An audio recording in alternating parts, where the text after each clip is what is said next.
Já, það þannig að á laugardaginn næsta þá eru 6 mánuðir, hálft ár, síðan að Ísraels her réðst inn á Gaza og hóf það sem að Alþjóðadómstóllinn segir að sé að líkindum þjóðarmorð og það er náttúrulega margir aðrir sem vilja bara fullyrða það. Við höfum búin að vera að horfa á þjóðarmorð í beinni útsettingu í hálft ár og í sjálfum sér ekkert sem bendir til þess að því sé að linna Sveitur Rúnar Hauksson, læknir, vinur Palestínu. Er það eitthvað sem bendir til þess að þessu sé að linna? Nei, því miður þá kannski það eina sem að Netanyahu, Bibi, Benjamin Netanyahu, forsætisráðherra Ísraels, getur sagt satt. Það er það að stríðið á að vera langt og þeir hafa alveg látið að því liggja að það muni til dæmis standa út allt þetta ár. Þannig að þessi hryllingur heldur áfram. Þetta þjóðarmorð heldur áfram í beinni útsendingu og með stuðningi Bandaríkjastjórnar. Þeir eru svona að taka sig saman í andlitinu, kannski er það vegna kosningana sem eru framundan hjá Biden og væntanlega Trump ef hann situr ekki inni. Og jafnvel þó hann sitt inni, þá þannig orðin mikil andstaða við þetta stríð og þennan stríðsrekstur í Bandaríkjunum að hann verður að taka tillit til þess og hann er fann að tala meir það að þetta séu allt og margir óbreyttir borgarar sem verði fyrir barðin á stríðsrekstrinum og núna gekk það svo langt að það er búið að setja eitt herfylki í bann eða það er búið að setja refsi aðgerðir á eitt herfylki Ísraels hers fyrir mannréttindabrot og Benny Gantz sem að margir halda að sé einhver góður valkostur við Bibi sem að ég efa nú stórlega. Hann telur þetta að vera mjög alvarlegt fordæmi sem Bandaríkin er að gera þarna að fara að raskella eitt herfylki í herdum fyrir mannréttindabrót. Refsingin felst í því að þeir eiga ekki að fá frekari vopn og ekki að fá að taka þátt í þjálfun Bandaríkjahers. En þetta er samt merki, þetta er samt pínlítið merki það er svona, það er eitthvað, það er andstaðan í Bandaríkjunum og svo spenna sem er á milli þrátt fyrir allt milli Bandaríkjastjórnar og Ísraelsstjórnar að hún er fann að skipta svolítið máli, ekki þó meiru máli en það þeir voru í gær að ganga frá á þinginu, Bandaríkjaþingi. Ég held að það hefur verið 17 biljónir þessu sinni í hernaðarstuðning, því það er ekki hægt að kalla þetta annað en hernaðarstuðning, stundum hefur þetta verið kallað lán, en það er gamal gróin hefð fyrir því að lán til Ísraels greiðast ekki tilbaka í sambandi við herinn. Það eru fellt niður. Já. En þetta sem að Bandaríkjastjórn er að gera til þess að reyna að friða mótmælendur heima fyrir, Já. sem að setja sig ekki við þessa stefnu að Bandaríkjastjórn sé að styðja þjóðarmorð, Já. að það hefur öfulega ekkert dregið úr hörmungum palestínsku þjóðarinnar. Nei, hefur alls ekki. Og það má kannski segja að tölurnar hafi eitthvað verið lægri. Síðustu tölur núna eru þær að það eru 34.000 mann sem hafa verið drepin og þá erum við ekki að telja með að minnskosti 7.000 sem eru í rústum. Það voru nú bara í dag og í gær að finnast 210 lík í fjöldagröf hjá Khan Yunis við sjúkrahúsið þar. Þetta er fjöldagröf sem að Ísraels her hefur tekið og líkin eru mörg í plastbökum með hebreskri áleitrun og yðurlega óhugnarlegt að fólki er bundið fyrir aftan bak og og greinlegum mörgum tilvikum aftökur að ræða. Þetta eru bara konur, börn, hver sem að verður þarna, hvað aldrei sem hefur orðið þarna fyrir barðin á hernum.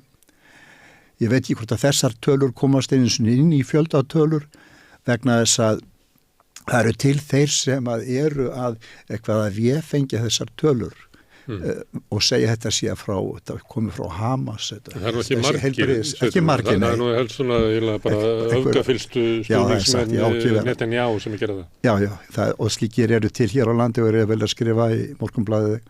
Ég átt svo sem ekki að vera að nefna þetta en ég vil bara koma því að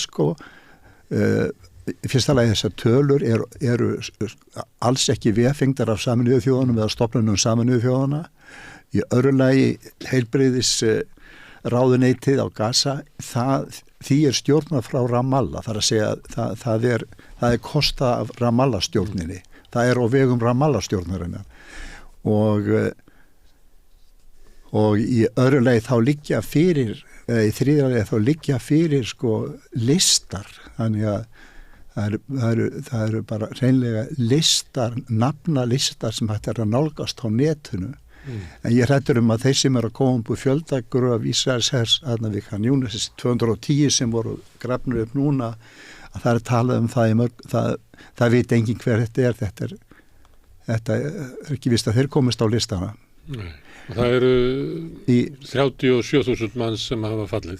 Þú segir að séu kannski 7.000 sem eru ennþá í rústunum. 34.000 og 7.000 sem ennþá í rústunum. Síðan eru kannski tvöfalt fleiri sem eru örkumlaðir. 77.000 eru særðir og þar af margir mjög alvarlega og náttúrulega alveg klárt og liggur fyrir eins og ástandið þegar búið að sprengja upp meira og minna og eyðileggja og brenna sjúkrahúsin. Það eru örfá sjúkrahús sem eru starfhæf einhverju leiti og þannig að það er horfur hjá þessu fólki sem er sært inn á Gaza, það eru ekki góðar. Það fá ekki heilbrigðisþjónustu. Hvað voru margir sem bjuggu á Gaza? 2,3 milljónir og það er sagt samkvæmt tölum Sameinuðu þjóðanna og UNRWA að það séu 2 milljónir sem eru á flótta innan Gaza, sem eru á hrakningi. Og þar er stærsti hlutin í Rafah núna. Rafah sem var landamæra bærin sem að er náttúrulega, þar er tróðið í hvert pláss og óskapleg þrengsl og mannmergð, en þar er samt verið að gera loftárásir. Það voru fréttir af því að einustu hefðu 17 núna verið drepnir í loftárás hersins, þar af 14 börn.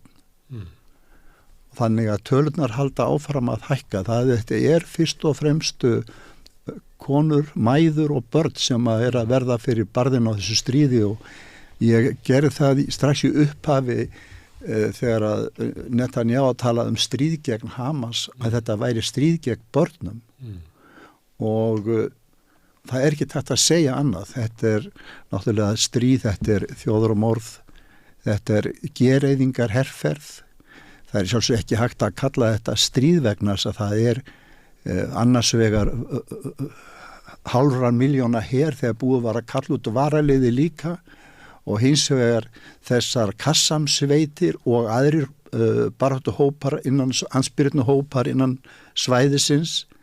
Kassamsveitirnar voru sagðar hafa yfir 30.000 manns að ráða og það eru þær sem á samt Islamic Jihad eru sagðar að hafa gert þessa árás inn í Ísrael 7. október sem að bitnaði náttúrulega á óbreyttum borgurum og hermönnum og ekki má gleyma þessu fólki sem var á rocktónlingu þessum tjónlingu þar sem flestir eru undir áhrifum fíkniefna, þar ekki fíkniefna heldur er það kallað hugvíkandi efna, alsæla, sílósípin, sveppur og svona, það tilheyrir tólningum sem þessum.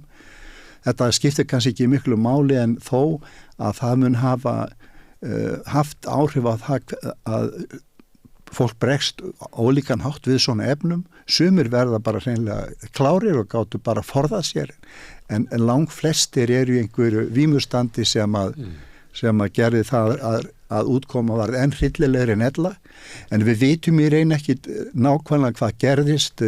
Ísrael hefur gefið upp töluna 1139 allt í allt sem að fjallu þarna í þessari árás. Það er nafnalisti og þar kom alveg fram að þá gátt ekki staðist þessar frásagnir stórkostleg barnamorð, af því það voru svo fá börn sem að dóu. En ég var bara, ef við erum að tala 34.000 fallin, 7.000 kannski undir rústum, gríðarlegur fjöldi örkumlaður. Ég sló þessu bara upp á íslenska mælikvarða. Þetta væri álíka og það væru 350.000 Íslendingar á flótta innan lands og 20.000 manns væru fallin eða örkumluð eða týnd. Þetta er svona stærðin. Sem er náttúrulega, fólk getur að ímynda sér hvaða áfall þetta samfélag er að verða fyrir. Ef við lítum tilbaka í svona þeirri sögu sem ég og þú, kannski valla þú nokkuð yngri en ég, munum, þá er það af svona hryllingi, þá er það Kambódsja, þegar uppkomst 79 þjóðarmorð Rauðu Khmerana, alltaf 2 milljónir manna, helmingur þjóðarinnar. Það er Rúanda, hvað var það, 94-5, þar sem að 800.000 manns deyja á 100 dögum. Það er svoleiðis ótrúlegur hryllingur og við í raun og veru af því þetta er Afríka. Við fylgdumst sem að 1.000.000 manns voru drepnir þegar það var verið að gengið til Póls og höfuðs á kommunistaflokknum þar. Já, Indónesíu. Já, í kjölfar Nixon og Kissingers heimsóknarinnar til Kína 71 og Nixon 72 til Kína, þá voru þessi fjöldamorð, þá kom grænt ljós frá kínverska kommunistaflokknum á fjöldamorðin í Indónesíu. Já, þá voru 300.000 manns, það er satt. Og já, það eru svona dæmi, en það er engu að síður núna að horfa upp á þennan hrylling. Eitthvað alveg sérstakt við þetta á Gaza, og það held ég að sé það að þetta fólk er búið að vera innilokað svo lengi, algerlega innilokað, kemst ekki löndni strönd á þessu litla þröngbíla svæði, þéttbílasta svæði í heimi. Hluti af því er þéttbílastur. Já, og í 17 ár hefur þetta verið algjörlega aflokað og það voru nú takmarkanir fyrir þann tíma, en þetta kannski gerir þetta enn óhugnanlegra og það er líka annað, það er svo einhvern veginn, maður sér svona einhvern nasisma í þessu, þessi hernaður, hann er svo, þegar þeir eru að afklæða heilu stóra hópa af kallmönnum og stilla þeim upp og auðmýkja þá, og þessar hryllilegu myndir, ég nú sem betur fyrir ekki rekist á mikið af því, það er helst ég sjáu það hluta til hjá Al Jazeera, þeir eru stundum að birta myndir bæði frá hermönnunum ísraelsku, þeir eru sjálfur að senda vídeo, senda myndbönda af viðbjónum og stærra sig á honum, og það er svo margt í þessu framferði sem er bara ekki normalt, þetta er ekkit stríð, þetta er einhver eins og segi, þetta er útrýmingar herferð, þannig að það sem að palestínsk mannslíf skipta bara engu máli og eru einskis metin og einskis virt, ekki frekar en það væru skepnur, en það höfðu leiðtogarnir eins og hermálaráðherrann Galini hafði það beinlínis á orði að það væri við skepnur að eiga. Þetta var svona boðskapurinn sem að var innrættur, og þetta er eitt af þeim atriði sem að tekin eru fyrir hjá Alþjóðadómstólnum og verða verða sönnögn fyrir því að hérna ekkert eitthvað venjulegt stríð að ræða. Þetta sé skipulagt þjóðarmorð. Já. Eða hópmorð eins og það er kallað. Já, já. En Ísraels stjórn segir þetta sé stríð gegn Hamas. Þú segir þetta sé stríð gegn börnum. Já. Þetta er það. Hver eru hernaðar átökana? Já, við fáum svona á Al Jazeera fréttastöðinni sem nú eina fréttastöðinni sem er starfandi þann innan svæðisins og að senda út stundum, já oft beinar útsendingar. Og þeir skjóta oft inn í líka svona ræmum frá Ísraels her. Þeir tala Al Jazeera talar við alla líka ísraelsku herfóringina og Netanyahu og hvert sem hann vill við þá tala. Og þeir það kemur fram sko í myndböndum frá brigadíjónum, frá Qassam sveitunum. Þá eru þeir að birta myndir þar sem þeir eru að miða á einhvern skriðdreka eða jafnvel miða á hermenn og skjóta. Þetta er sýnt á myndbandinu. Sýna það svona með og svo augnablikki síðar ríður skotið af. Þannig að þeir eru svona að halda því fram allavega þessi, og ég trúi því, það er mannfall hjá Ísraels her. Það er mannfall inn á svæðinu og það gætu nú farið svo, það verður einmitt það sem skiptir máli. En það er ótrúlegt hvað þessi tiltölulega litla sveit brigadíunar sem kallaður hernaðar armur Hamas, hverju hún er að áorka og hún eftir hálft ár enn að skjóta skriðdreka og drepa ísraelska og eru semst í einhverju andspyrnu hernaði við þetta innrásarlið sem er nú hreinlega talið verið eitt fullkomnasti her í heimi. Og þá er ekki bara verið að tala þessar fínustu flugvélar sem þeir hafa frá Kananum og sprengjur og eldflögar og allt þetta, heldur líka leyniþjónustan og njósnabúnaður sem er svo fullkomin hjá þeim.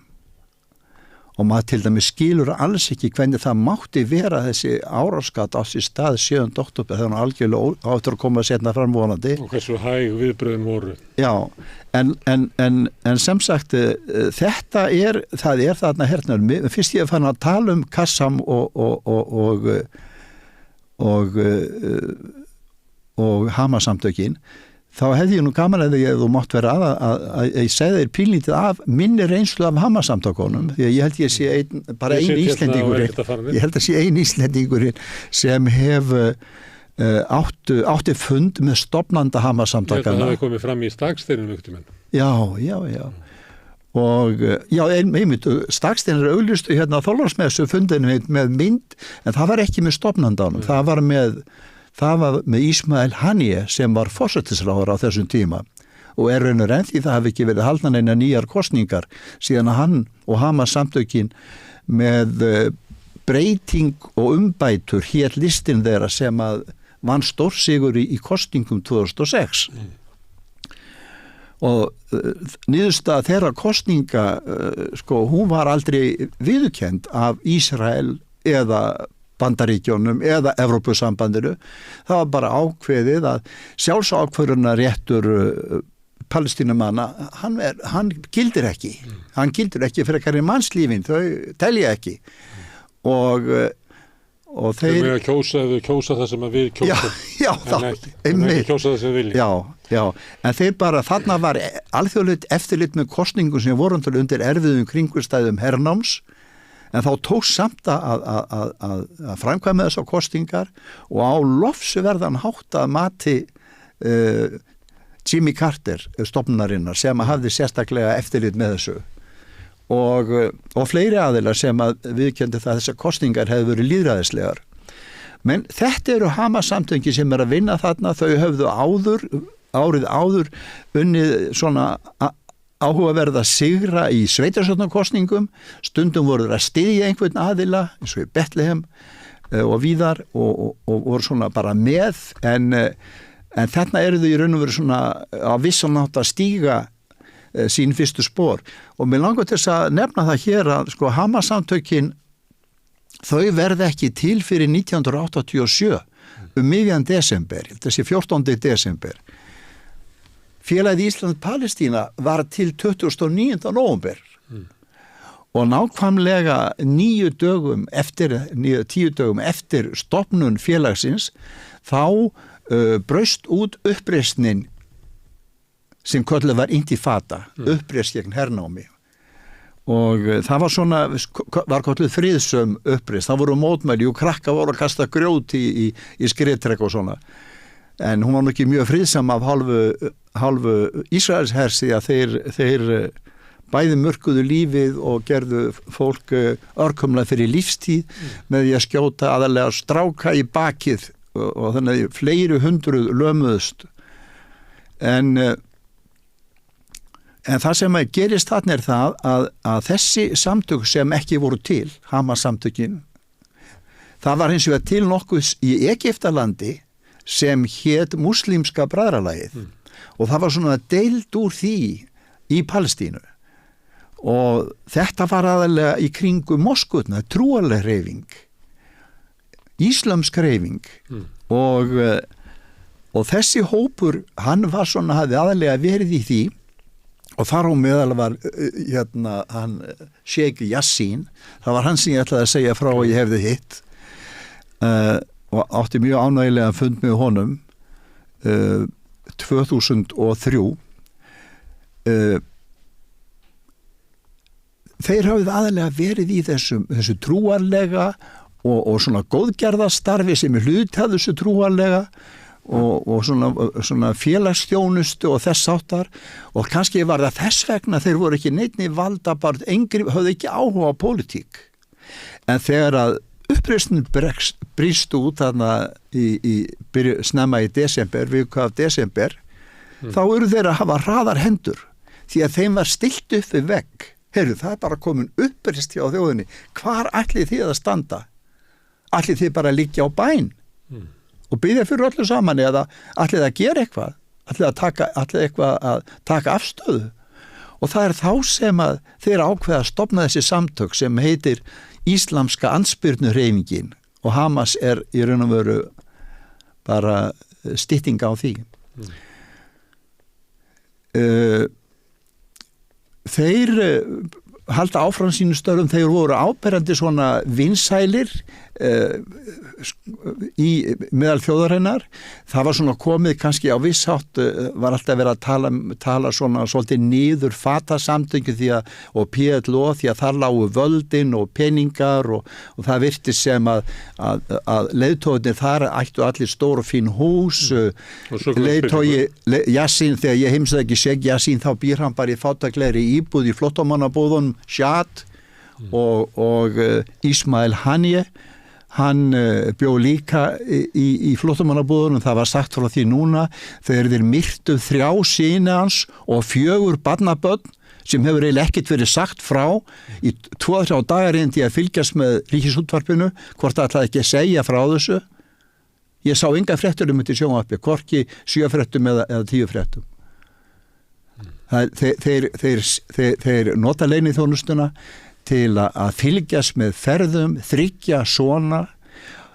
Ísrael kemst upp með að segja að þetta séu Hamas operatives. Það segir okkur ekki neitt.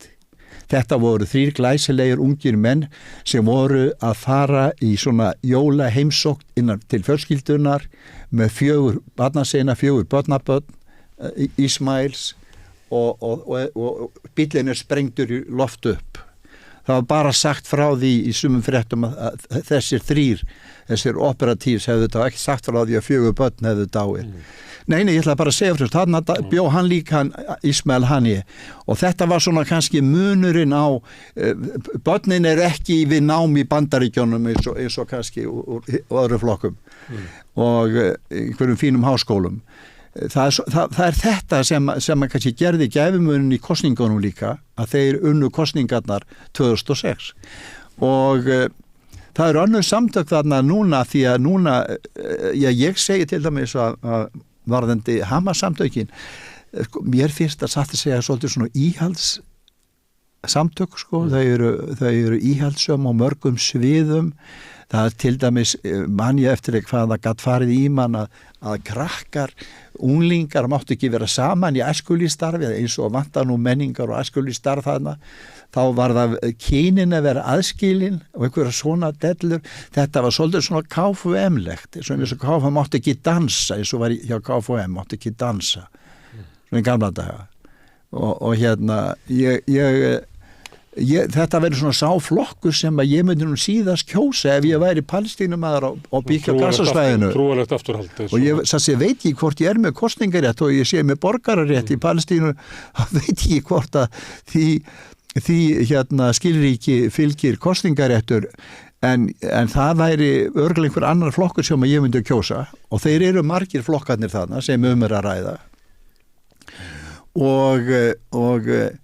En það ber náttúrulega líta á Hamas fyrst og fremst í dag sem stjórnmálaflokk, stjórnmálasamtök. Það var ekki stjórnmálaarmur sem að stóð fyrir árásunni 7. október. Nei, það eru Kassamsveitirnar og svo Islamic Jihad. Það eru svona önnur samtök við hliðina á Hamas sem eru líka trúarleg, eins og þau heita Islamic Jihad eða Íslamska baráttan. Það eru samtök sem hafa verið sterk í Jenin og víðar á Vesturbakkanum og njóta mikillar virðingar. Nú má kannski segjum það þegar að Hamas er búið að vera svona lengi við völd á Gaza, að þá færðu eiginlega ekki góða stöðu öðru sem að vera í þeim samtökum. Það er svo bara sjálfstæðsflokkur var hér á síðan. Þetta er aldrei svoleiðis. Þannig að það er komin en Islamic Jihad er laust við alla svona spillingu, sko. Og hérna ég held að þessi tvö samtök allavega sko Kassamsveitirnar, að þær eru ekki undir yfirstjórn Hamas-samtakanna, pólitíska armsins. Ismail Haniyeh, sem er nú búin að vera í marga mánuð og meir en hálft ár í Katar, þar sem að fyrirrennar hans er líka, og hann gat ekki stjórnað þessum aðgerðum. Svona hernaðararmur, hann er sjálfstætt fyrirbrigði. Maður skildi ætla þeir hafi rætt þetta á einhverju plani, en það er ómögulegt að segja. Þú veist að það verið fleiri flokkar þarna, en af hverju hefur ekki verið kosið síðan 2006? Það er bara ekki verið náðst samkomulag það og það kennir hver öðrum það er náttúrulega, það verið ekki verið kosin forseti síðan 2005, þannig að Abbas er búin að sitja ansi lengi án þessi raunin að hafa umboð og sam er að segja þingið, þann raunabúið að hann leysti þingið upp, löggjafarþingið. Þannig að þar voru Hamas-samtökin með stóran meiri hluta, miklu meiri heldur en atkvæðamagni sagði til því að þeir voru með 44% á móti 41 hjá Fatah. En þessi 44% þau duðu til þess að vera með yfir 60% á þinginu. Og það er vegna að þetta er svona að hluta til svona brestkerfi. Svona með einmenningskjördæmum og svona að hluta til. En það er ekki verið neinar kosningar síðan, þannig að það er ekki tætt að tala um eina aðra leiðtoga. En hver verður svona, að því að þetta er tvískipt, þetta er klofið pólitískt fórusta þessara þjóðar. Já. Já, þetta ekki verið til þess. Þetta ástand sem er núna, það er ekki að leiða til þess að ólíki flokkar vinni saman og myndi eitthvað svona þjóðstjórn? Jú, það er unnið að því og Mustafa Barghouti hefur allatíð unnið mjög að því, verið svona þriðja afli sem hefur verið svona tengt þetta svolítið saman og unnið vel í því. Hann var alltaf neitað að taka sæti ríkisstjórn nema þegar var tíma þjóðstjórn. við þekkjum Mustafa Barghouti, kom til Íslands, hann hjartalæknir sem að stofnaði 1979 Medical Relief eða læknishjálpar nefndirnar sem eru hjálparsamtök sem að við stödd lengi og íslenska ríkisstjórnin sömuleiðis. Það rétt að geta þess sko að hóparnir þarna, við erum búin að nefna Hamas, við erum búin að nefna Islamic Jihad, en Hamas og Fatah eru stóru fylkingarnar. Aðrir hópar, aðrir flokkar eru alveg ótrúlega litlir. Þeir eru kannski bara 1 og 2% og þannig hann komst að vísu inn á þing, hann Mustafa Barghouti og kona með honum frá Gaza-svæðinu en PFLP sem mjög virðingaverð samtök svona vinstri flokkur, PFLP var undir Kristinni, undir stjórn Dr. Habas í gamla dag, George Habas, og eru með mikið hjálparstarf bæði á Vesturbakkanum og Gaza. Við höfum stött það félagi Ísland-Palestína, þeir voru með mjög mikilvægan spítala sem náttúrulega búið að eyðileggja verulega í Jabalia flóttamannabúðunum sem hét Al-Auda eða Return, heimkoman, og þeir voru með klíníkur svona sérfræðingahús og skólaheimil, allt mögulegt sem að þeir voru að reka, og við gátum stutt þessi samtök í þeirra, ekki PFLP, heldur heitir þetta Union of Health Work Committees. En það var oft þannig að ég átti vinn þarna sem tók á móti mér fyrst 1990 sem var yfirlæknir á Ali Arab sjúkrahúsinu sem að varð illa út úr snemma í stríðinu, út úr árás, var svolítið í fréttunum. Lítið sjúkrahús mjög mikilvægt, og það var sérlega mikilvægt 1990 því að það fylltist algjörlega af særðu fólki þá. Þegar það liti sem ég kom þarna, sér Rökkveldur, minni fyrstu ferð, og þetta ég komst ekki að því fyrir mörgum árum seinna að þessi læknir sem að gera sér delt við mig og var óskaplega almennilegu við mig og sýndi mér eitt og annað, og hann var yfir lyflækningadeildinni þarna, að þegar ég fór að sjá andlitið á honum á fréttamyndum eftir 95 með Arafat. Hann var þá æðsti leiðtogi Fatah á Gaza-svæðinu, Zakaria Akka, Dr. Akka, og svona var þetta líka samt við læknishjálparnefndirnar að heilsu Union of Health Work Committees, heilsu starfsnefndirnar sem tengist PFLP, að þar hafði ég hugmyndum það að Muhanna þrjóturinn sem að reykti sig bóstalega í hel, læknir, og að hann var leiðtogi PFLP menn voru ekki að flíka því neitt, en ég fór oft út með honum að borða og með öðrum vini mínum þarna sem að ég var að hitta þessar menn sem höfðu með þetta hjálparstarf að gera. Og ég var þannig í sambandi við bæði 2009 og 2010. Ég kom þarna fyrst 90 og 92, og svo tókum við það sem við köllum Osloar árin. Það að segja frá 93 til 2000. Og þá svona var heldur friðsætla á svæðinu, þó að landráni héldi nú alltaf áfram. En 2000 þá brýst út semst önnur intifada, og þá ég einmitt mættur á svæðið fyrir tilviljun. Og frá þeim tíma var ég að koma alveg fram á COVID reglulega inn á Gaza. Þannig að við efndum til gervifætur til Gaza, verkefnið með Össuri Kristinsinni, það var 2009, og svo kom stórt verkefni með Aisha, með kvennasamtökum gegn ofbeldi til varnar börnum og konum, og fleira. Geðhjálpar samtökin þarna eru líka verið mjög mikilvæg, og við stöttum þau líka. og þetta eru barnastarfið þeirra. Maður veit ekki hvernig þetta verður sko, hvort að það aldrei meiri þörnáttúrulega núna.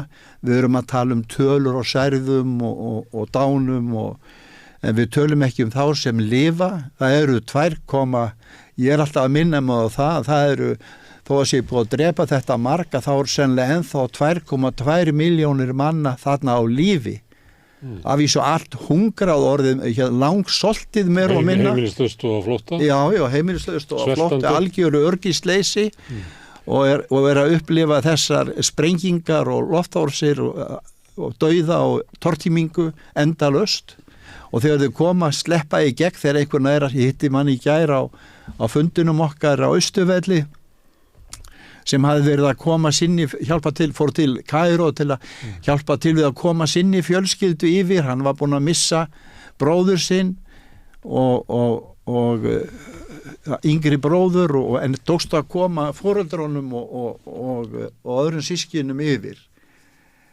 En sko útlitið, hann var að lýsa útlitinu á þessum palestínumönnum, bæði sko líkamlega, horrað og langsoltið og svo líka bara andlegt ástandið alveg hræðilegt. Og það verður verkefni sko kynslóðana framundan að takast á við þann að vanda sem þessi óhugnaður að skilja eftir sig í sálarlífi. Og það minnir mig á annað sem ég nú vildi nefna við þig og það af því að það svo margt orðið sem farið að minna á Víetnamstríðið. Og maður sér sko anspyrnuna að hálfu Víetnamanna gegn þessum ógurlega her sem var komin upp í 500.000 og meir upp í 600.000 1968 í Víetnam.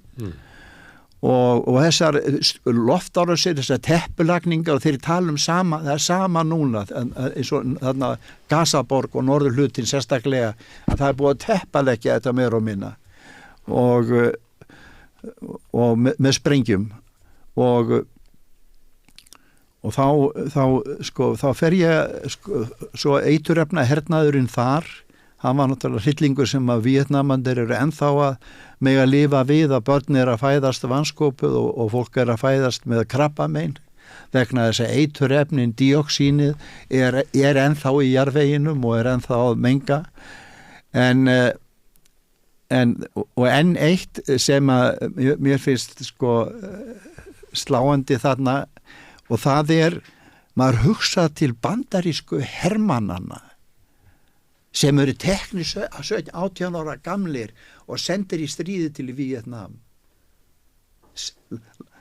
Þeir eru látnir, þeir eru þjálfaðir fyrst á ógeðslegan hátt að mínum mati. Þessi nýliða þjálfun í Bandaríski hernum brýtur mennin algjörlega niður og þannig að þeir verða nánast viljarlegs verkfæri yfirmannana og síðan gera þeir það sem þeim sagt og þeir eru mikið undir áhrifum fíkniefna. Það þótti, ég man eftir í amerískum blöðum, sko hermannablöðum, það kom fram að það voru gerða kannanir á notkuninni að það var sko 80-90% hermanna voru meir og minna undir áhrifum og þá voru þeir í hassinu þessir sko og marihuana meira í svona þessi við kolluðum léttari fíkniefni en offíserarnir meira í spýttinu og kokaininu og amfetamínum segi og þetta og þá spyr maður sig hvernig reiddi þessu fólki af sem komst lifandi heim bandarískum hermönnum að þetta meir og minna niður brotið fólk. Það búið að eyðileggja líf þess. Það ekki bara fólki sem þeir drepa í Víetnam og raunar fólki sem lifir af margt örkumla þar og eins ég segi að það enn að fæðast fólk með krabbamein og vansköpun af völdum þessa eiturefna hernaðar. En það líka hin hliðin sem svo og ég held við verðum að fara að hafa spásóldi í það hvernig verða þessir menn í framtíðinni sem eru nú að vinna þessi hroðaverk á Gaza. Og senda inn á samfélagsmiðla myndir af voðaverkum sínum. Já. Herðu, samfélagið sem var á Gaza, þarna voru skólar og sjúkrahús og heilsugæslur. Já, stór hluta. Þarna var svona Hamas valdaflokkur og sem að stýrði öllu. Þetta er ekki svona lýðræðisríki, það er ekki virk stjórnmála þáttaka. En sambandi við svona atvinnulíf og verslun og svona samfélagið eins og ef maður væri þarna bara labba götur. Já. Hvernig var það? Það var, fyrst alveg eftir götunum fjarskalega þótti manni vænt að sjá asnakerrurnar og sjá þær og múlasnakerrurnar í bland við bílana og bílaumferðina. Núna fremur nokkru sinni mikilvægi þeirra mikið þegar fólk til dæmis að flýja úr einum stað í annan og getur þó hlaðið á asnakerru. Það voru náttúrulega búðir og svona smáiðnaður en stór hluti af atvinnurekstri á Gazasvæðinu var ávastarækt og útflutningur hérna áður fyrr. Þetta var eitt magnaðasta útflutningssvæði heimsins varðandi sítrusávexti. Það voru að tala um appelsínur, sítrónur og greip og allt þetta. Og þegar ég kom fyrst 1990 þá átti ég, var mér boðið að eiga fund, ég var mjög heiðraður að vera boðin á fund og fínna kalla í jakkafötum og sem að voru á stjórnarfundi í félagi sítrusbænda og þeir voru að útskýra fyrir mér stöðuna til þess var til flutning að það var meir og minna öll uppskýrina grotna hjá þeim því þeir gátu ekki einu sinni fengið að flytja til Vesturbakkans hvað þá heldur til útlanda nema þá bara í gegnum Ísrael og það var allt saman mjög erfitt. Þetta er sko 1990 þegar að ég að koma aftur þarna 2000 og bæði ég kem 2000 og síðan 2001 og aftur 2002 og hverju ári þarna þá fer ég að sjá það því ég að koma ég kemst inn í gegnum Eres fæ leyfi þar oftast nær annars ég líka komið í gegnum Egyptaland þá tek ég eftir stórum svæðum af ávaxta lundum þar sem að trén hafa verið höggvin niður þannig að það bara stúfur eftir þá eru þeir með svona sérstaka caterpillar ekki jarðítur heldur vinnuvélar sem eru með bara klippur framan á sér smíðaðar til þess að eyðileggja þessa uppskeru áður en hún verður til. Svo þá þurfti það ekki að grotna. En sko, menn gera sér kannski ekki grein fyrir því að Gaza er dásamlega fallegur staður og frjósamur og þarna vex allt. Nefndu bara trén, fíkjur og döðlur og bananar, það vex allt þarna. Og þetta er mjög frjósam landræma. En þarna er bara búið að vinna að því skipulega alveg frá því fyrir löngu síðan að eyðileggja lífsafkomu fólks og möguleika þess á að bjarga sér eins og í landbúnaði og annan hátt. Hluti af fólkinu sem býr þarna hefur búið þarna kynslóðum saman en stór hluti er flóttafólk annars staðar að úr Palestínu. Já, það er meiri hlutin. Það er meiri hlutin sem eru flóttafólk. Það er kannski ekki svo langt að kannski frá Beersheba eða einhverjum þorpum sem nú tilheyra svo kölluðu Ísrael. Hernámunu 48, má líka segja. Og því að það fæst ekki neitt skilgrein hver landamærin eru, svo það er svolítið erfitt að tala um Ísraelsríki en maður gerir það samt og við viðurkennum Ísraelsríki innan landamærana frá 67 en þeir ætla sér miklu meira og hafa sjálfur ekki viðurkennt eða skilgreint sín landamæri. Þannig þarna er gamalt samfélag, gamall atvinnurekstur og fleira sem er verið að eyðileggja en svo er líka þarna eiginlega svona stórfelldar flóttamannabúðir. Það eru stórfelldar flóttamannabúður og margar. Við erum búin að nefna, við nefndum ekki við nefndum Jabalia, við nefndum Shati Camp, það er sama, og strandbúðirnar, sem er eiginlega í svona norðvestur Gazaborg, og síðan eru flóttamannabúðir fjöldi flóttamannabúða alveg niður úr, það er við Deir al-Balah og svo náttúrulega í kringum Khan Yunis og flóttamannabúður í Rafa og Þarna við fólk sem er búið kynslóðum saman í flóttamannabúðum. Kynslóðum saman og þau hafa líka ákveðin rétt til þjónustu UNRWA og þegar þú talar um skóla og heilsugæslu og annað þvílíkt og spítala, þá eru nú spítalarnir yfirleitt á vegum annarkvort ríkisins eða eins og til dæmis Al-Shifa eða einhverja góðgerðarsamtaka eins og ég nefndi þarna í Jabalia, Al-Auda sjúkrahúsið og fleiri. Hamid er mjög fínt sjúkrahús, endurhæfingar sjúkrahús sem við höfðum núna í huga að taka upp samband við gervifætur og verður mikil þörf á því, en það er búið að eyðileggja það. Hamid heitir eftir Hamid Al-Thani í Katar. Þetta er bara enga sjúkrahús sem er algjörlega byggt upp fyrir peninga frá Katar. Það er eins og heilu hverfin sem heitir líka Hamid City, þetta er fornafni á þessum emír í Katar. Það eru glæsileg íbúðakverfi sem raunir að búið að jafna við jörðum meir og minna og gjör eyðileggja sem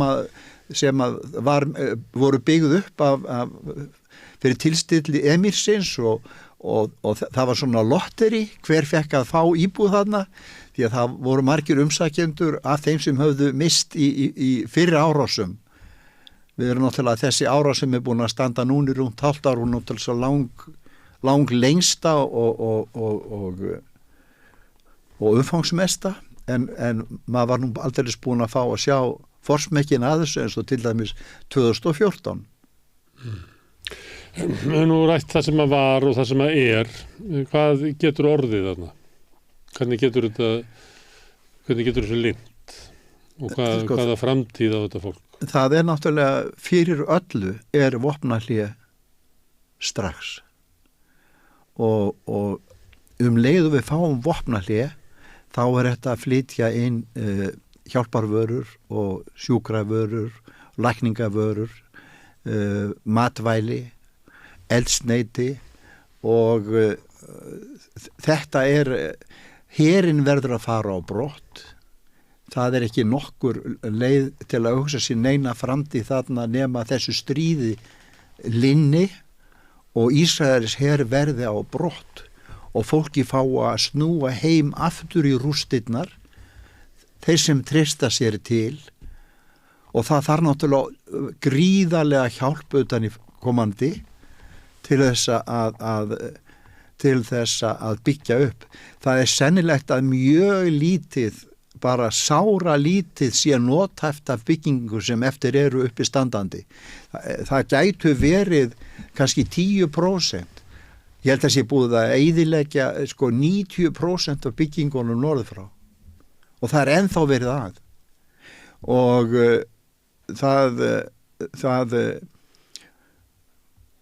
þarf að, það er voðalega, fyrir mig til dæmis, ég er bara með í hug, skildi Marnahás standa, ég er búin að spyrja menn sem er að koma frá Gaza, er Marnahás, það er mjög eigingjört spurning, bara þegar þetta er gistiheimili sem ég hef alltaf dvalist á og svona útlenski blaðamenn og svona eru í Marnahás og það var mjög skemmtilegur garður þar sem var vinsæll af ungu fólki, það kom hópaðist þarna og satt við borð og reykti vatnspípur og hafði það hugulegt, kallar og konur og mjög skemmtilegt umhverfi og fínt hótel þó að vera ekki stórt. Bara svona kannski 12 herbergi allt í allt. En það er spurningir miklu meiri, mér skilst til dæmis að ALPC sem er gervilimastöðin, að það sé ekki búið að eyðileggja hana, en það er ávið margar svona byggingar eins og íbúða byggingar að það er búið að eyðileggja svo mikið í kring að það er búið að eyðileggja innviðina, að það er ekki nokkur leið að komast að eða byrja að nota þetta hús. Það er ekkit vatn, það er ekkit rafmagn, það vantar allt. Og þetta horfir ekki vel eins og er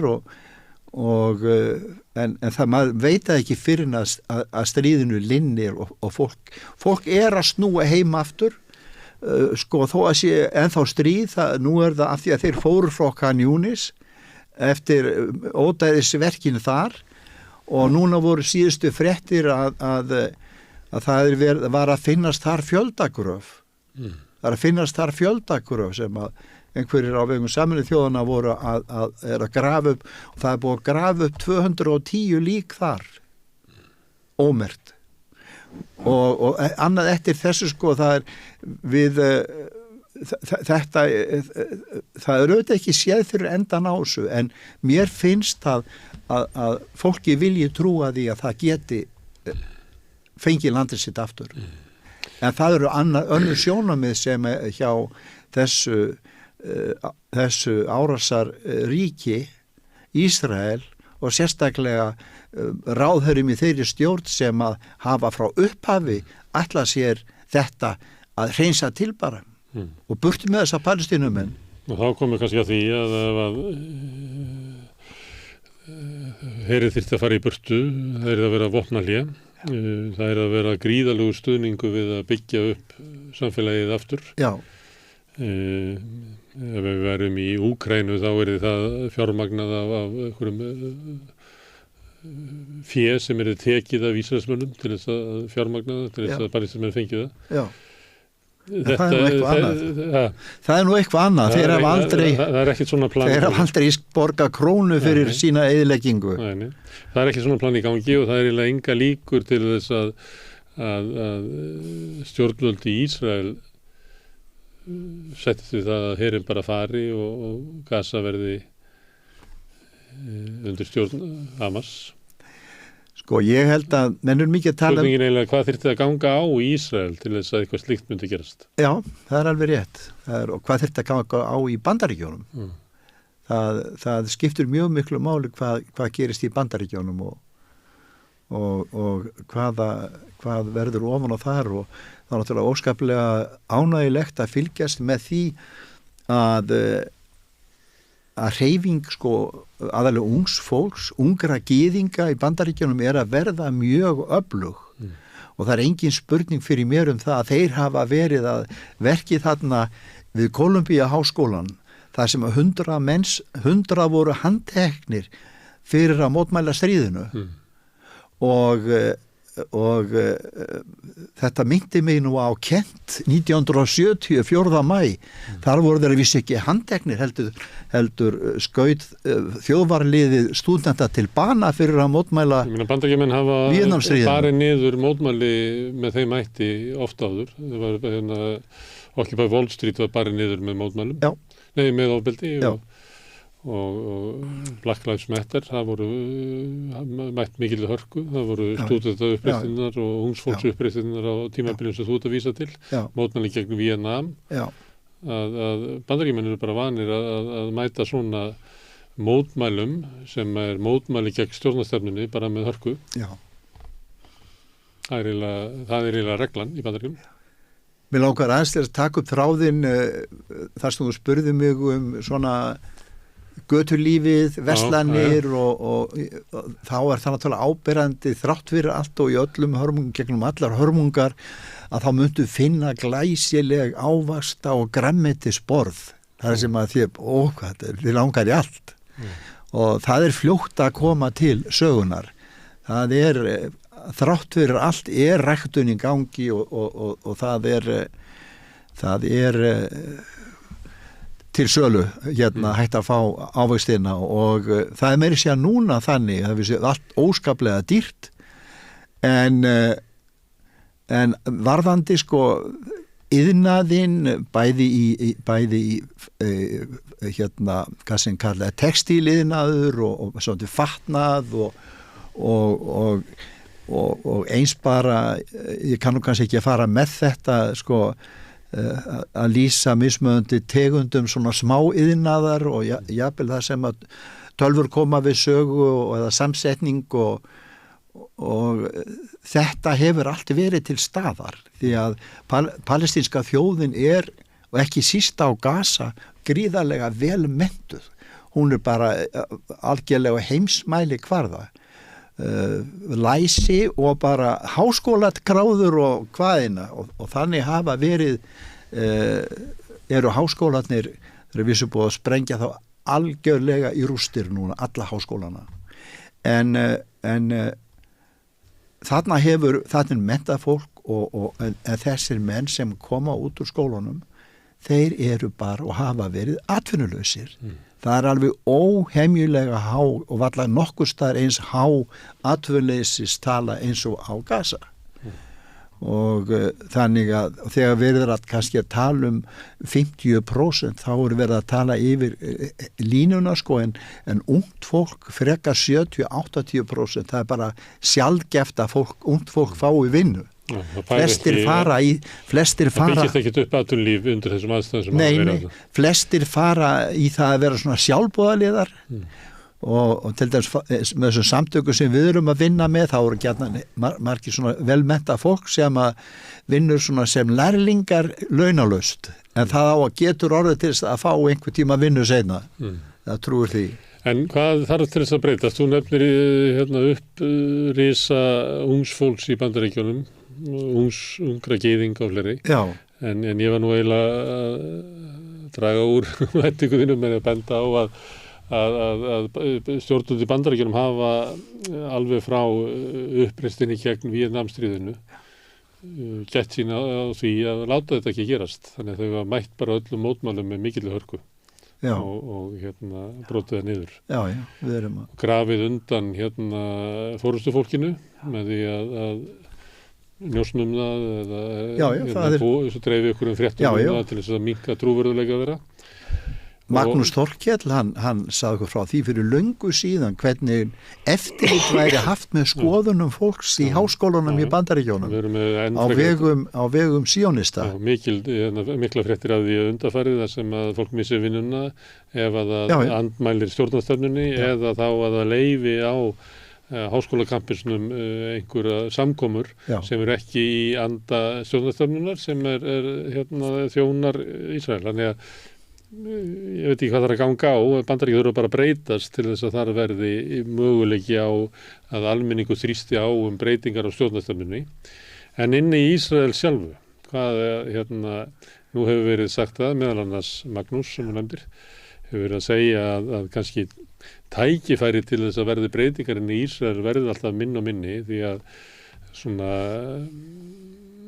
öfgahópar eða þeir sem að standa ríkisstjórninni núna að þeir njóta stuðnings þess hóps þjóðarinnar sem að fjölgar meira og svo það líka þannig að þeir sem ekki þola þetta ástand fara. Og eftir situr fólk sem vill þetta ástand þannig að líkurnar á því að verði einhverja svona stjórnarbreyting í Ísrael að minnka þetta frá degi. Ég heyri voru lítið frá Gush Shalom voru ansið dugleg friðarsamtök í Ísrael og það heyri svona freka lítið frá þeim það er svona ánægilegt að sjá það að þessi hreyfing gegn Netanyahu hún fann að snúast meira gegn stríðinu en mér finnst þetta með Netanyahu það verður svo sannarlega gott að losna við hann en býtu hver kemur þá í staðinn hver er helsti kepp hver er alltaf verið helsti keppinutur hans það ekki bara einmitt Gantz sá sem var að skammast út í Bandaríki núna í gær fyrir að vera að skipta sig að hernum Ísraels her og gagnrýna mannréttindabrot Ísraels her. Benny Gantz, ég minnist þess í kosningabaráttu einu sinni sem oftar, þá var þessi tónn í honum gagnvart Netanyahu sem kallaður Bibi, þú ert svo linur. Bibi, þú ert svo linur. Og hvað var hann að segja þarna? Hann var að ráðast á Bibi og grafa undan honum fyrir það hann væri svo línur gagvart Hamas. Hann var í tvígang búinn að semja vopnahlé við Hamas. Og þú kannski manst þetta því fyrir svona 2-3 árum, 2 ár, að þá voru þeir með morða árásir í Rafa, Ísraels her, og voru að sprengt upp heimili með stóru fjölskyldu. Það var leiðtogi Islamic Jihad sem þeir voru að drepa. Það skipti engum máli að þú væri fullt af börnum og öðru fólki þarna drepi í leiðinni. Og hvað gerðist?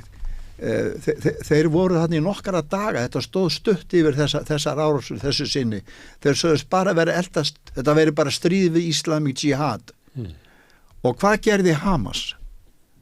Brugðust þeir ekki við með bræðrum sínum og skutu einhverjum rakettum yfir eða eldflögum yfir til Ísrael? Nei, ekki einn í einustu. Þeir þögðu þunnu hljóði. Þeir voru í vopnahlé. Þeir höfðu sami vopnahlé árið áður við Ísraelstjórn, við Netanyahu. Og þetta út af fyrir sig mjög markvert því að þetta segir okkur það að Ísrael hefur og getur samið við Hamas og Hamas stendur fyrir sína samninga. Og það sem að ræða núna hins vegar það að hálfu Netanyahu og brjálæðingarna sem með honum eru, að það á bara að drepa allt, það á að gjöreyða Hamas. Við vorum að tala áðan Hamas að þetta væru stjórnmálasamtök sem að eiga sín hernaðararm þarna, en fyrst og fremst þetta útbreitt samtök sem hafa sennilega aldrei verið áhrifameiri nú, einmitt fyrir þessa andspyrnu kassamsveitana. Því að þetta það sem fólk upplifir, það enginn að verja okkur. Það enginn að verja okkur nema bara þá þessar kassamsveitir og kannski Islamic Jihad einhverjir aðrir hópar þarna. Mér sagt, og það raunir haft líka eftir hvort það var Netanyahu einhverju þeirra sem sagði að Hamas-samtökin eru langu öflugust samkvæmt öllum skoðanakönnunum, bæði á Vesturbakka og þannig að það náttúrulega ekki hægt að tala þegar þú ert að tala að eyða Hamas-samtökunum. Þú getur gert tilraun til þess að eyða her eða herdeildum og andspyrnuhópi og ná öllum vopnum þeirra og drepa þá helst alla, en Hamas-samtökin eru allt öðruvísi hreyfing og sem er víðtæk stjórnmálahreyfing með áhrif ekki bara á Gaza heldur á Vesturbakkanum og út fyrir það. Og andspyrnuhreyfing og andspyrnan vex eftir því sem að ofbeldið gegn hópnum verður meira. Já. Herðu, en hvað finnst þér afstöðu og aðgerðir íslenskra stjórnvalda gagnvart þessu þjóðarmorði? Mér finnst það í raun og veru sorglegt. Og bara hálf ömurlegt. Ég veit ekki hvort að ég fylgist svona illa með, en ég hef ekki heyrt þessa ríkisstjórn fordæma þjóðarmorðið. Ég hef ekki heyrt það. Það getur vel verið að þeir hafa einhvers staðar sagt það. Einhverju fermingaveislu. En svo þetta þessi sviðsetta, ég kalla þetta sviðsetta árás Írans á Ísrael, þar sem að þeir gefa 3 daga fyrirvara, láta bandamenn vita, þannig að þeir gátu verið tilbúnir að hjálpa til við að skjóta niður hver einustu sendingu sem þarna kom. Íslensk stjórnvöld fordæmi þetta bara í hverli? Alveg leið. Og þetta var ekkert annað, það vissu allir hvað þarna var að ræða. Árás á sendiráð eða sendiráðsvæði árás á land, viðkomandi land, og þeir höfðu drepið 13 eða 14 manns í þessari árás, þar á meðal einhverja herforingja, og þeir eru búin að vera sífellt að þessu, en nú var einhvern veginn komin og þeim fannst þeir verða að Íranir, ég held að séu bara rosalega klárir í pólitík. Mér hefur verið sagt að þeir séu, þetta náttúrulega gömlu merki, á gömlu merk segi, og þeir ekkert að flýta sér þarna, en þeir finnst þeir verði að svara síðustu morðárás Ísraels þarna í Damaskus en þá það gert á þennan sko afmarkaða hátt að það veldur engum skaða. Það var vísagt að sýna mann einhver eina hólu á auðu svæði og einhver tímann heyrði ég af því að það hefði lítil palestínsk stúlka, hún var kölluð Bedúíni, sem það væntanlega búið einhvers staðar í eyðimörku verið hefði meiðst eða særst í þessu, það var aldrei sagt meira af því. En þetta var náttúrulega... Íslensk stjórnvöld stukku til og fordæmdu þetta. Þetta var það sem enginn fórst, en þau lyfti ekki upp penna eða senda frá sér eina yfirlýsingu þótt að séu 34.000 sannarlega látin, líklega 7.000 undir rústum. Og við viljum meira en bara fordæmingu. Sko, það er ekki einu sinni það er ekki einu sinni, við minnumst þess náttúrulega ennþá með hryllingi sko, eða hvað maður að segja skömm þegar að Ísland satt hjá í atkvæðagreiðslu vopnahlé á Gaza en sem betur fer var þeirri afstöðu breytt í næstu atkvæðagreiðslu meðal annars út af mótmælum íslensku þjóðarinnar og könnunum sem sýndu það að mikill meirihluti íslensku þjóðarinnar stendur með frelsi Palestínu en ekki með þessum aðgerðum Ísraelsmanna. Ég alveg sannfærður það að þessi málstæður okkar málstæður Palestínu á Íslandi hann nýtur stuðnings að minnstakosti 80% þjóðarinnar. Hann hefur alltaf gert það á tímum sem þessum og örugglega aldrei minna en nú.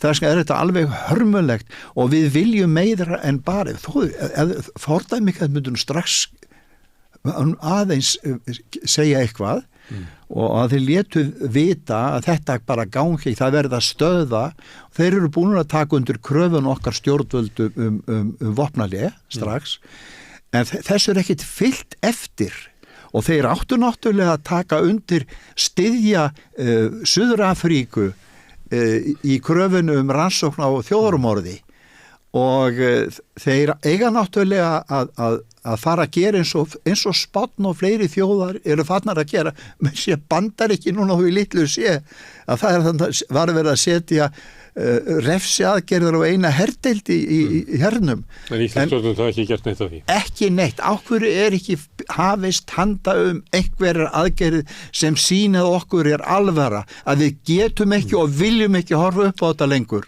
Þú nefndir árás þessa dróna og eldflug árás Íran inn í Ísrael sem að engin skaði var af. Ég man eftir kvöldfréttatíma Ríkisútvarpsins það kvöld og það láfið eins og það væri bara sér fréttatími þetta eins og þarna væri einhver stórkostleg tíðindi, allir hernaði sérfræðingar landsins fengnir til þess að tjá sig eins og þarna væri einhver stórkostlegur nú væri ástand orðið alvarlegt í botni Mýransins. Þegar við erum búin að fá úrskurð Alþjóðadómstólsins að þarna sé líklega segir dómstóllinn áður en getur skoða málið, þarna sé líklega mögulega þjóðarmorð í gangi að þegar að koma þessi drónar, þessar eldflögar þá var látið eins og að nú væri alvaran að byrja. Það var svo mikil alvara sko og ég sagði við konu mína eigum við svo bara að fara að sofa núna og það er að koma heimstyrjöld. Þetta hljómaði þannig sko því að það hljómaði þannig að þetta veri stór árás frá Íran sem hlýti náttúrulega vera að svara með árás frá Ísrael sem þeir höfðu nú vita á að hafa mjög slít og hægt var. Já, svona í sama formi. Já, en þó minna. Já, því ég nefndi fjölmiðlana og Ríkisútvarpið og þú horfir á þetta þjóðarmorð frá sjónarhóli þeirra sem eru að verða fyrir því. Já. Finnst þér skrítin fréttaflutningurinn? Já, ég held ég ætti nú bara að lýsa núna eftir því að við mig sé að talað. Ég vil fá að benda þér á það ef þú skildir ekki vita það, að ég er eini Íslendingurinn sem er búin að vera með annan fótinn á Gaza í áratugi. Ég kem þangað fyrst 1990 og 92 og síðan kemur svolítið árabil en frá 2000 er ég búin að vera að koma þetta nánast að hverju einasta ári og sem formaður félagsins Ísland-Palestína staðið fyrir hjálparstarfið þarna og er mjög kunnugur þessum kollegum mínum læknum sem að á spítölum á mikið að vinum þarna og tengst mörgum samtökum sem við höfum verið að styðja og hef þannig frá mörgu að segja. En núna í meirinn hálft ár sem sagt hefur fréttastofan komist hjá því að ræða við undir þetta. Það er ein undantekning á því. Ég var að þvælast þarna upp í útvarpi þegar að UNRWA komst á dagskrá og þá ég var nú að hitta þann ágæta mann Stefán Eiríksson út á Eurovision, var að fylgja formanni mínum og þá kífti eitt fréttamaður í mér inn í viðtalum UNRWA. En það er náttúrulega mjög merkilegt umræðefni sem við höfum ekki talað hér en við höfum félagið lagt mikla áherslu á það núna að styðja UNRWA og það er að koma miklir peningar inn sem við erum þakklátir fyrir. Það er greinilegt að þetta er ekki bara í orði og einhverjum skoðanakönnunum heldur vill fólk virkilega styðja. Og þá Svo slíka þegar sjálfboðaliðar voru að bjarga Palestínu fólki til Íslands sem hafi fengið hér leyfi til að koma út af fjölskyldusamningu og svo slíka vilji almennings í verki. Já. En varðandi að því vorum að tala fjölmiðlana og þú nefndir nú Magnús Þorkel Bennarsson hann sagði við mig að í Íraksstríðinu 2003 eða ekki að þá hefði verið talað við hann svona stutt eftir það og aðra sérfræðinga sem höfðu þekkingu á svæðinu en af því að svör hans voru ekki í takt við það sem að fjallað stjórnarstefnunni að þá bara hringdu fjölmiðlar aldrei aftur í hann. Nei. Og það átti við marga sem að höfðu djúpa þekkingu á stöðunni. Heldur að ástæðan sé svo sama að ríkisútvarpið talar ekki við þig að svöriðin eru bara ekki rétt? Það getur vel verið. Nei, ég veit ekkert hvað veldur satt að segja en ég vona að sé ekki ég hef nú saknað þessu raunar ennþá meira að heyra ekki í Mustafa Barghouti í sjónvarpinu sem að var árum áður einlæglega viðmælandi. Hann er helsti svona talsmaður palestínsku þjóðurinnar sem ekki tilheyrir stjórnvöldunum, sem engum tilheyrir, sem hefur verið að vinna þessari sameiningu, þjóðureiningu og verið jafnframt að stýra þessu hjálparstarfi. Hann hefur komið hingað til Íslands í tvígang og hann hefur margoft á árum áður verið viðmælandi. Ég maður alltaf að sjá hann á BBC og Al Jazeera en ég sé hann aldrei í ríkissjónvarpinu af hverjum ástæðum. Það er sama símanúmer, bara taka það fram. Ef eitthvað skýtti verið að hlusta. Herðu, Sveitrúnar, þú alltaf ert velkomin hingað að Rauðaborðinu og nú komið hingað áður. Já, þakka þér fyrir. Takk fyrir að koma hingað og færa okkur aðeins til Gaza á þessum svona tímamótum sem við erum að benda á að sé að verður næsta laugardag að þá það er hálft ár síðan að innrás Ísrael inn á Gaza hófst og það sem hefur haft hryllilegar afleiðingar. Þannig að við höfum heyrt fólk lýsa því, fólk sem er vant hjálparstörfum og fleira, að það hefur aldrei verið við ömurlegri aðstæður heldur en þarna er. Já. Kannski bara eitt, af því við komum eiginlega ekkert inn á það. Já. Að það er eitt ömurlegasta. Þú veist það Sveinn að við getum talað hér í 8 tíma og það væri alltaf eitthvað eitt. Það er UNRWA. Já. Það er UNRWA. Já. Það eru þessi flóttamanna hjálp fyrir Palestínu sem er þarna inn á svæðinu. Já. Það er hryggjarstykkið í allri mannúðar aðstöðun á svæðinu. Já. Og grundvöldu þess að raunverulega annað hjálparstarf geti virkað, að ef að þú ætlar að hafa eitthvað hjálparstarf þá verður að styrkja þetta hryggjasúlu. Já. Það er bara þannig. Já. Þannig að ef þetta er hvatning til bara almennings og stjórnvalda til þess að styrkja UNRWA, að þá tökum við bara undir það. Félagið er búið að senda núna 10 milljónir til UNRWA, 2,5 milljónir og við sjáum ekki til einasta eyri í það, því að þarna ég verið að vilja hvetja raun og veru önnur félaga samtök og þess vegna einstaklinga til að beina aðstoð sinni til UNRWA, flóttamannahjálparinnar. Gott að heyra það. Sveitrúnar Hauksson, kærar þakkir. Takk fyrir. Og þetta eru lokin á þættinum Synir Egils á þessum sunnudegi. Við verðum hérna aftur næstu helgi. Þátturinn byrjar kl. 12:40. Ég verð hins vegar aftur hér að annað kvöld, þá verður þáttur með rauðaborðinu sem byrjar klukkan 8. Ég þakka öllum gestum mínum og okkar bræðra kærlega fyrir og Sigurjóni Magnúsi fyrir aðstoðina við að gera þennan þátt og Laufey fyrir að vera á tökkunum þarna frammi og senda þáttinn út. Og ykkur sem hafi staldra við og hlustað, þið búið til þennan galdur sem að samstöðin með því að vera að hlusta. Annars setjum við hérna sveit bara einir eldursporðið að spjalla. Þið getið hjálpað okkur við að byggja upp dreifikerfi samstöðuna með að benda vinum og vandamönnum á efni sem ykkur líkar hér.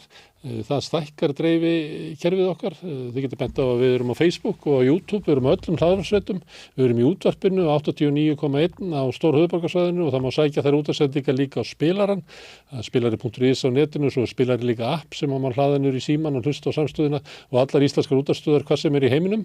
Svo erum við komin í sjónvarpið til þeirra sem að fá sjónvarpssendingar sína frá símanum, við erum með 5 á fjastýringunni. Þar 24 tíma á sólarhring 7 daga vikunar allan á þessu hring, samfélagsumræða sem fer fram hér við þetta rauða borð og í öðrum þáttum samstöðurinnar. Kannski mun önnur fjarskiptafyrirtæki bjóða sínu viðskiptavinum upp á þetta efni. Þið sem að vilja taka þátt í því að byggja upp samstöðuna geti gert það með því að gerast áskrifendur. Það kostar 2.500 krónur, þið megið reynda að borga meira ef þið viljið og þið sem að kjósi getur látið áskriftina renna sem félagsgjöld inn í Alþýðufélagið og það Alþýðufélagið sem á og rekur samstöðuna. En til þess að skrá sig að þá farið inn á samstöðun.is, þar hnappur sem ástendur áskrift og það á að vera tiltölulega einfalt. En ég þakka fyrir að sinni, segi njótið helgarinnar sem eftir og sjáumst á morgun.